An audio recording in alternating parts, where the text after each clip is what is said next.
Warning: our YouTube channel and its videos may contain scenes, language, and content that may not be appropriate for all audiences. These videos include surveillance footage, undercover pursuit of suspects, actual police and rescue operations, and fearless confrontations. If you do not approve of the content, please do not watch our videos. If you wish to continue, we strongly advise that you proceed with caution. Viewers' discretion is advised.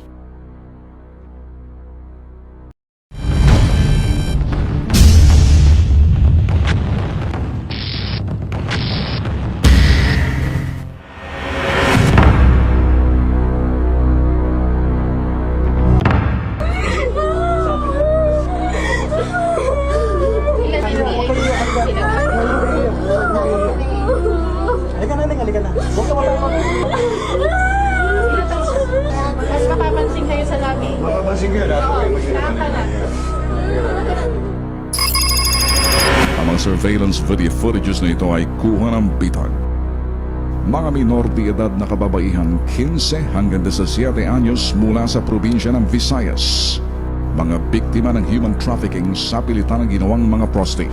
Dinideliver eksklusibo para sa mga kliyenteng Chino na naka-check-in sa hotel sa Binondo, Manila. Tatawag lang sila sa front desk dun sa may baba. Tapos doon na sila order ng babae. Yung mga babae na yun, puro minor de edad. At exclusive yun para lang sa mga Chinese. Yung gusto nila, yung mga inosente, yung mga virgin ba. Kahit hindi maganda, basta bata. Pagising nila sa umaga, hinahanda na kaagad yung lahat ng babae para bago dumating ng alas 11 ng tanghali, pag tumawag yung mga customer nila doon sa may hotel, ready na sila for delivery. Pagkatapos raw gamitin ng mga customer na Chino ang mga kababaihang biktimang minor de edad, hindi muna umuwi ang mga ito. Pagkatapos gamitin yung mga minor de edad na babae ng mga customer nilang in-check sa hotel, hindi kagad sila umuwi sa apartment. Tatambay muna sila dun sa Vista Lodge Hotel and Restaurant na makikita sa Rizal Avenue. Malapit yun sa Puneraria. Para nga naman, pag may umorder pa sa kanila, malapit na lang. 1,000 piso ang ibinabayad ng mga customer na Chino sa mismong bugaw na nag-deliver sa kanila. 150 pesos lamang ang napupunta sa mga minor de edad. Mas malaki pa nga yung kinikita ng mga bugaw lalo na pag per months, halos 30,000 yung kinikita nila kada buwan. Ayon kay Rosana, higit 1 dekada na ang illegal na negosyong ito. Ni minsan hindi pa na-raid o napasok ng mga otoridad ang kasa dahil matinik daw ang mga namamahala dito. Masyado silang maiingat, pati yung maintainer nila. Lalo na yung may-ari nito na Chinese, na ang pangalan ay Hong Hong Kian. Pero dito sa Pilipinas, ang gamit niya ay Kevin Kian. Itong si Kevin Kian, may asawa na Pinay, ang pangalan ay Leo Costo. Ito naman si Lea Costo, may mga kamag-anak sa Samar at Leyte na sila yung nagre-recruit din sa mga babae. Hindi masikmura ni Rosana ang kaawa-awang kalagayan ng mga minor de edad na prostitute. Itong nagtulak sa kanya na lumapit at magsumbong sa bitag. Meron nga din isa na buntis. Pilit nilang ipalaglag sa babae yung dinadala nito. Noong gabing yun, sinamahan ni Rosana ang bitag upang isagawang casing o pagmamanman sa 2 apartment na umano'y kasa na mga minor de edad na babae na biktima ng human trafficking. Pinagplanuhan ng bitag ang gagawing surveillance upang kumpirmahin ang mga impormasyon ni Rosana. Sa Bitag Headquarters, gagawin natin simultaneous operation to. Yung Team AC, this is the first time na i-confirm sa hotel na pupuntahan para mapatunayan natin kung nga ba yung mga minor de edad to on the basis of what the asset is saying. Nilalako, dinideliver sa mga hotel, nag-o-order ang hotel. 14, 15, 16 years old ang mga babae na tina-traffic, galing sa province, human trafficking victims. Yung Team 2, basically do a surveillance ng lugar na kung saan na panggagalingan ng babae. 2 panggagalingan sa Caloocan. So yung Team 1, yung Team 2 na mga surveillance group, magbabantay lang kayo roon. Kapag na-confirm ko na na okay na yung order, ibabato ko na lang sa inyong description.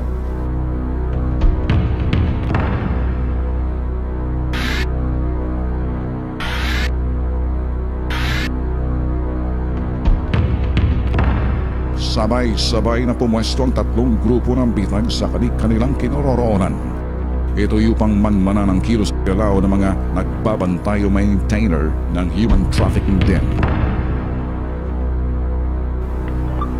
Hello po, sir. Ano status mo? Okay na po, sir. Positive po. Okay, nasa kwarto ka na. Ako nasa kwarto na po. Alright. Sir, Ano, nakapwesto na kayo?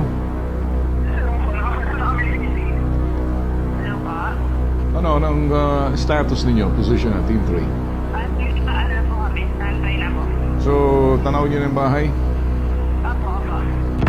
Tell me, anong nangyari sa baba? Ano sinabi ng guard? Ito sa akin na, okay, younger. Sabi po niya gano'n. Tumawad po ako, sabi ko, 1.5. Sabi niya, hindi raw po pwede. 2,000 daw po talaga. Sabi ko, dala po ako ng dalawa. Kaya pag pipili na lang po ako. Ano sabi? Okay daw po. Mga 1 hour daw po. Okay, so we'll go stand by 1 hour. I'll keep Team 3 and Team 2 posted doon sa mga location na posibleng panggagalingan. Let me see if that's gonna happen, ha? Alright, stand by ka lang dyan, ha? Team 2, ha? Okay, positive na tayo, ha? Nakapag-order na si Eric. So, either manggagaling dyan sa kasa, sa lugar na binabantayan nyo ngayon. So, keep looking. Anyone may lalabas dyan, ha? So, within 1 hour, pinangako. So, baka any moment from now, the next 20 minutes or 30 minutes baka lumabas, look out na kayo dyan, ha? Pasimple na kayo, ha? Team 3, listen up. Nag-positive na, naka-check-in na si Eric. Nakapag-order na siya ng dalawa. Stand by, keep on the lookout. Baka manggagaling dyan ang mga babaeng kukunin na dideliver sa hotel or either sa kabilang Team 2, ha?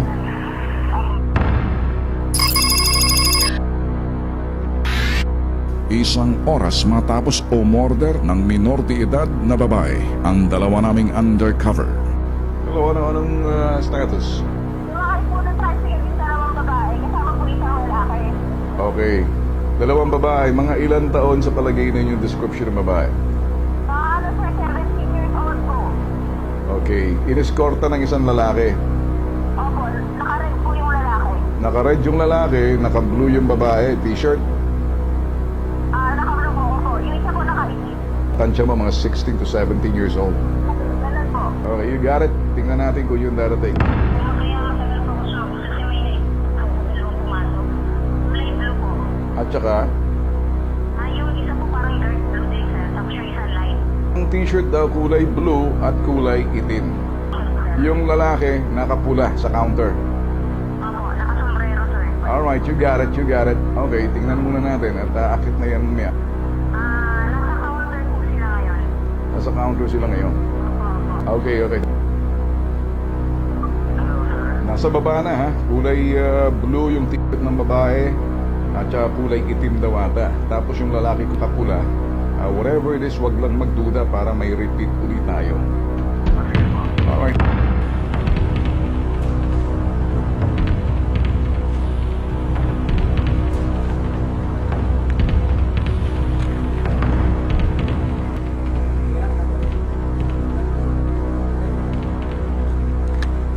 Isang bugaw na lalaki ang naghatid sa dalawang minor de edad na siyang pagpipilian ng mga Chinoy undercover.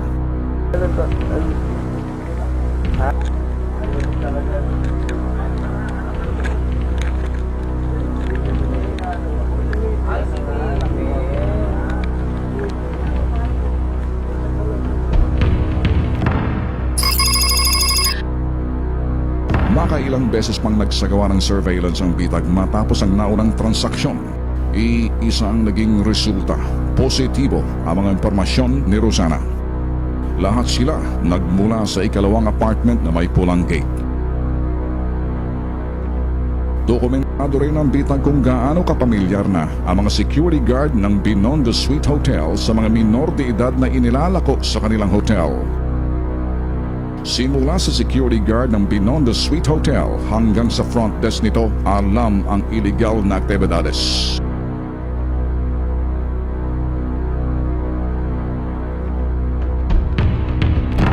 Tulad ng mga nakaraang operasyon ng bitag sa mga kasong human trafficking, ahente ng NBI at tribe ang aming nakasama sa mga kasong katulad nito. Muli naming inilapit sa NBI Anti-Human Trafficking Division ng Sumbong ni Rosana. Hinati sa dalawang team ang grupo ng mga ahente ng NBI ATRAD, DSWD at BITAG. Ang Team A pupwesto sa apartment na may pulang gate. Number 9 Baltasar Street, Barangay 49, Zone 2, District 5, Caloocan City. Habang ang Team B sa Binondo Suite Hotel, Binondo, Manila upang isagawang entrapment sa bugaw at masagip ang mga minor de edad na o-orderin ng mga BITAG at NBI ATRAD undercover.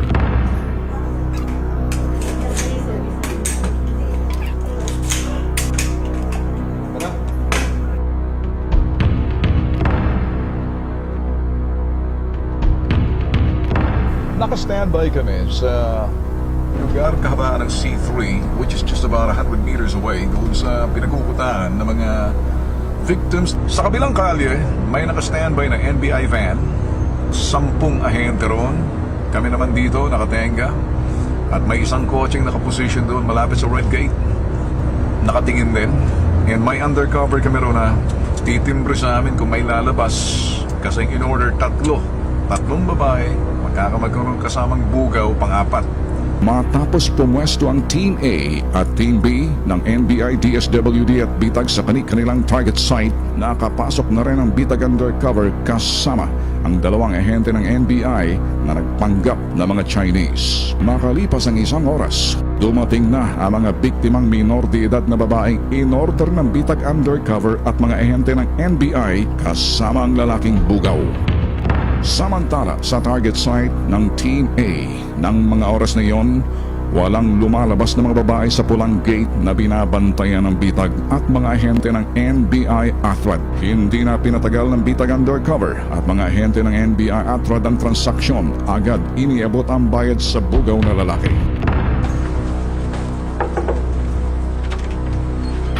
Yes, sir.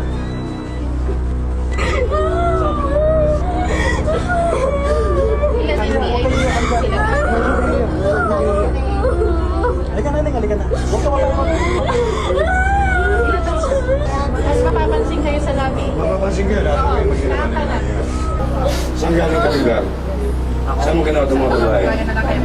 Sinabi mo na kanina, sabihin mo na. Sabihin mo na, sa nito, Sir Nessa.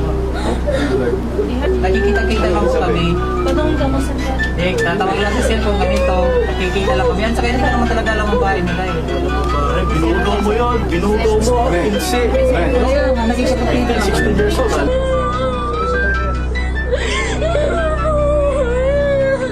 Kanino bag yan? Hindi namin kayo pinukulit. Hindi kukunan yung mukha niyo. Walang sa likod lang po. Wala kang mukha. Sumutunog.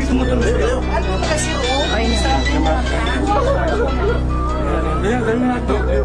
Yan, dali na natin sa opisina tayo. Halika. Saan pa rin ba? Nakahold na yung mga tatlong minor de edad kasamang bugaw na bakla. Kaya lang, we have to make sure na nabantayan tong lugar na to.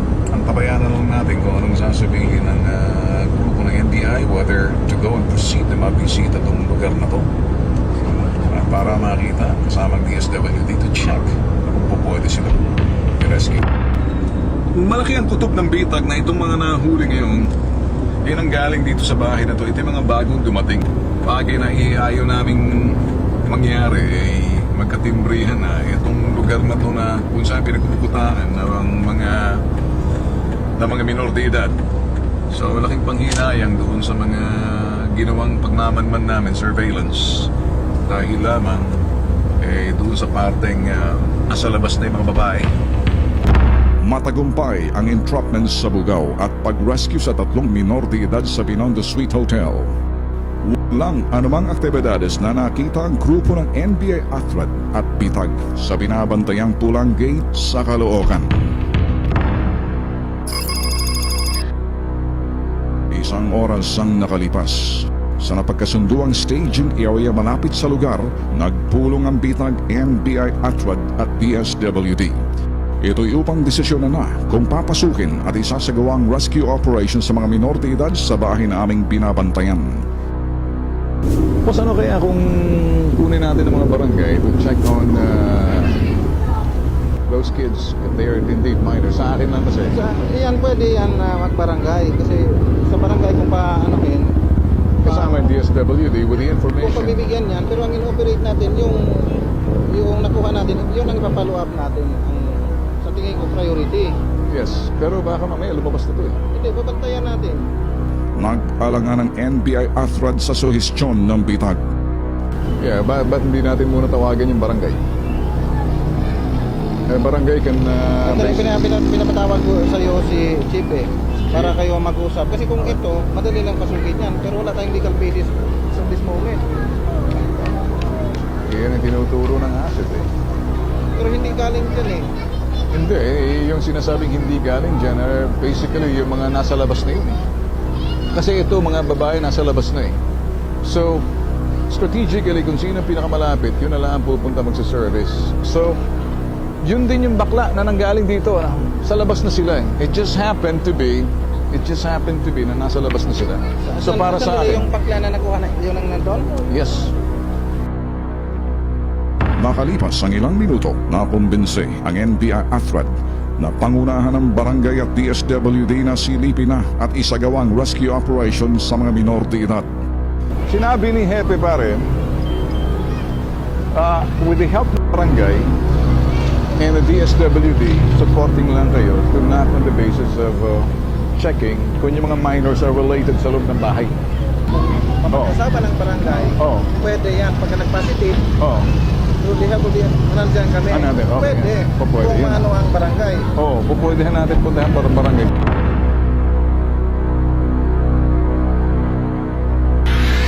Pwede ba nating mabisita sa tulong ninyo para masilip yung lugar na kung saan pinagbabahayan ng mga minor de edad na recruit galing sa probinsya? Hindi mo makikita mga babae dyan dahil tulog sila sa umaga, sa gabi lang sila lumalabas. Ay, sa akin lang kasi nag-operate na, nagka-entrapment na room sa hotel. Baka kasi ilipat na yan, mapunta sa iba. So sa akin, sa DSWD, meron naman siyang karapatan para masilip kung yun ay mga minor de edad at naninirahan sa isang bahay na hindi kasama ang magulang. At syempre naman siguro madidetermine ng DSWD kung anong ginagawa ng minor de edad. Unless kung ngayon may mga edad na yan, hindi natin pwedeng pakialaman. Ito ay parang pagsabit lamang sa mga minor de edad.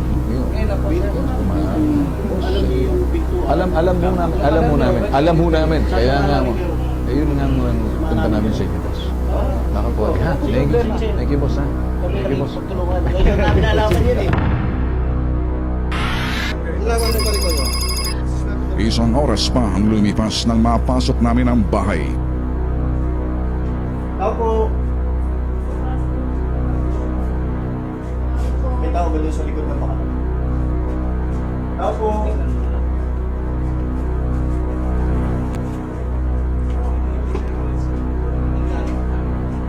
Tao po.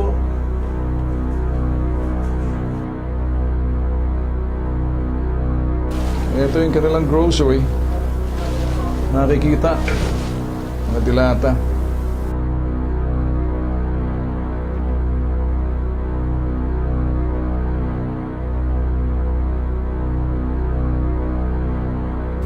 Fresh pa yung mga barahang laro ng mga pobreng minor de edad.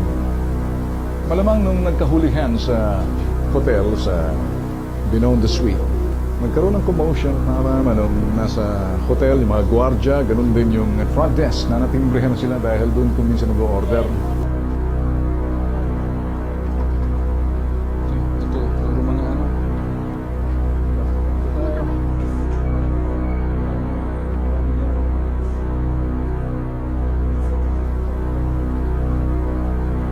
Bukas pa yung electric fan, no? Mga underwear.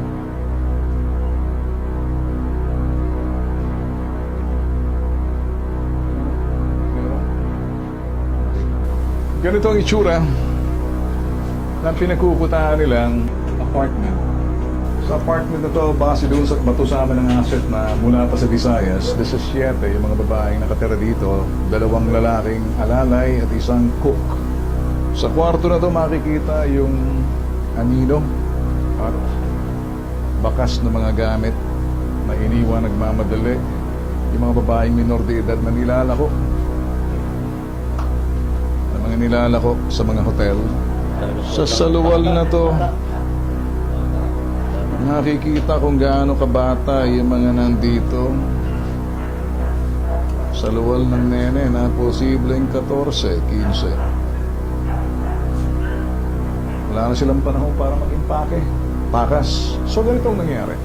Nasa labas ng ibang mga babae nang in-order kaninang alas 2, alas 3. Yung iba may pagkakataon pang umalis, tumakas dahil nagkatimbrihan, dahil natimbrihan na ng hotel front desk, hotel security guard, dahil yung tatlo roon binitbit na sa NBI kasama yung bugaw, bandang huli umamin din, ito yung pinanggalingan nila.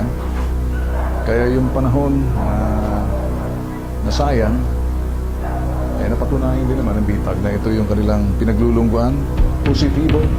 Nagmamadaling tumakas yung mga nagluto rito dahil mayroon talagang tagaluto dito sa mga babae na to. Mainit pa. Iniluto yung kanin, yung gulay, mainit pa rin. So nagmamadali. Nung makita nila na ganito ang nangyayari. Sa tanggapan ng NBI AFRAD, nakausap ng bitag ang 3 minor de edad na na-rescue na sina Gemma, Ella at Jane. Ayon sa mga nasagip na biktimang minor de edad, pinangakuan sila ng trabahong pagkakatulong o pagwe-waitress dito sa Maynila. Paano kayo ni-recruit? Anong pangako sa inyo? Oo, alam ko naman, hindi niyo alam. Anong pinangako? Waitress? Kasama bahay lang, bahay. Okay. Anong pinangakong sweldo?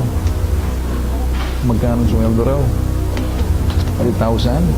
Ang 15 anyos na si Gemma mula sa probinsya ng Bicol, habang ang 16 anyos na si Ella mula naman sa Quezon, at si Jane, 18 anyos, nagmula naman sa Samar. Napag-alaman din ng bitag na ang bugaw na si Ruel ay kapatid na isa sa mga biktima na si Jane. Ano nangyari?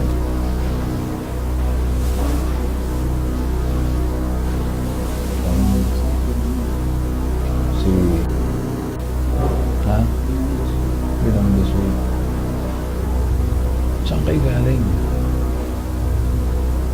Sa Caloocan? Ikaw ang malimit ng taga-sundo, taga-hatid sa mga hotel. Ano?